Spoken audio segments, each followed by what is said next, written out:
Good morning. Today I am in Manila city and I am going out to have some coffee. I am riding this very interesting vintage replica bike. I'm going to talk a little bit about this bike and also going to talk about the city and my riding experience in the city. Without any further ado, let's get riding.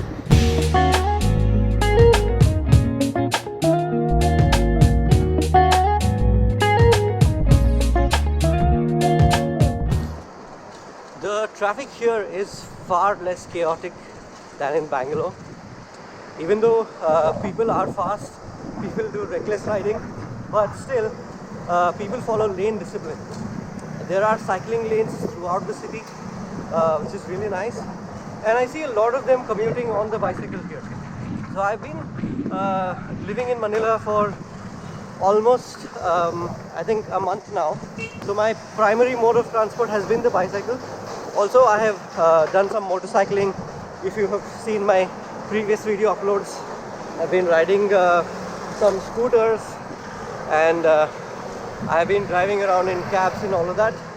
But still, cycling actually is a much logical choice with the kind of money that I save with cabs and also with the time that I save. Places in Manila are mostly not very far. I mean, if you were to ask somebody the farthest place, it probably Quezon City is what they would say. It's just about 10 kilometers, which is not really far by Bangalore standards. And cabs are really expensive here, especially Grab. Costs about close to 300 peso, which is about 500 rupees for a distance of about less than 5 kilometers. So by that logic, if I continue bicycling on these roads, I can actually build a house. You see, you get what I'm saying? So it's pretty nice around here. Look, I mean, you see a lot of fellow bicycle commuters, and people are much aware of cyclists on the road. Also, plus point, you see a lot of brakeless fixie riders here. I mean, all sorts of fancy bikes are seen around. So overall, there is a nice bicycle commuting culture.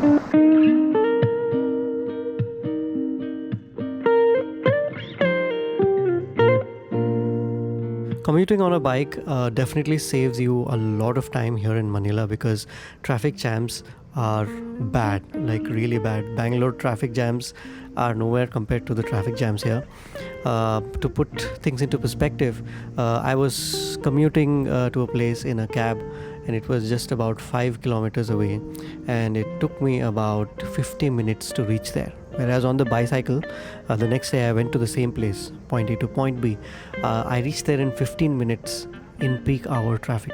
So that is the difference. No matter how bad the traffic jam is, people still stick to their lanes and very seldom do you see people misbehaving. People do misbehave, but it is not that common. Getting into cycling is not very expensive here in Manila. You get decent bikes for relatively cheaper price here. There are a lot of Chinese brands that are exclusive to the Philippines, and these bikes are not expensive and also not of bad quality at all. Like if you've seen a video that I did of a bike called Spanker that I was riding, it had sensor group set. It was a road bike, pretty good for the price. It's totally worth investing in a cheap bicycle here because the kind of money that you will spend on cabs for a week would be the same price for that bicycle. If you're still on a very tight budget, get a fixie, you get great ones here. We have a Hard Rock Cafe in Bangalore, but I bet we don't have Hard Wash Cafe, 24/7 self-service laundry.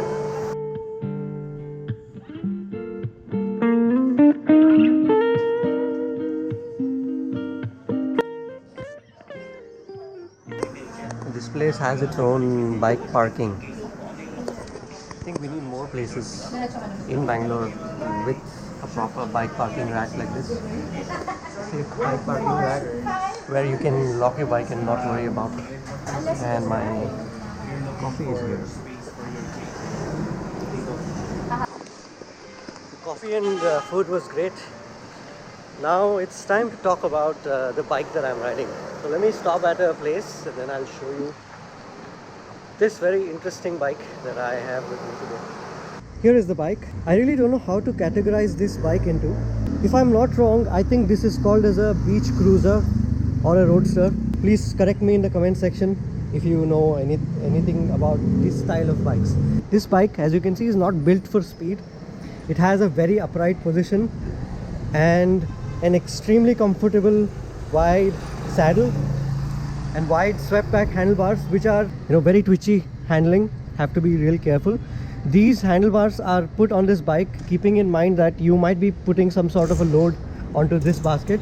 So when you load this up, handling feels very natural. Another interesting thing about this bike is it has these solid tires. They do not have any air or tube or anything. Of course, these are not built for speed or performance or anything. These are literally puncture proof. Anything can poke into this, but then you'll still keep rolling. Apart from that, if you happen to hit any small rough patch of a road, it totally shakes the bike up as if you're running on some sort of stone tires. That's terrible. So then it also has a 3-speed unit. So you have this shifting system here. Like, it's really like you'll have to unlock this, press, and then lock it back to whichever gear you want. It is not indexed, it's just free flowing. You just have to push it as you feel. You can shift even when it is not moving. And then you have these drum brakes at the back. This is a very utilitarian bike as such. Really comfortable to ride, very slow. You don't really feel like riding it fast, and you cannot because of the way it is. So that's about the bike. So in conclusion, I find Manila roads to be far more bike friendly than Bangalore roads, mainly because of how people follow lane discipline. So it's getting dark and I need to get home as soon as possible. So I hope you had fun. Do give this video a thumbs up. I'll see you in the next one.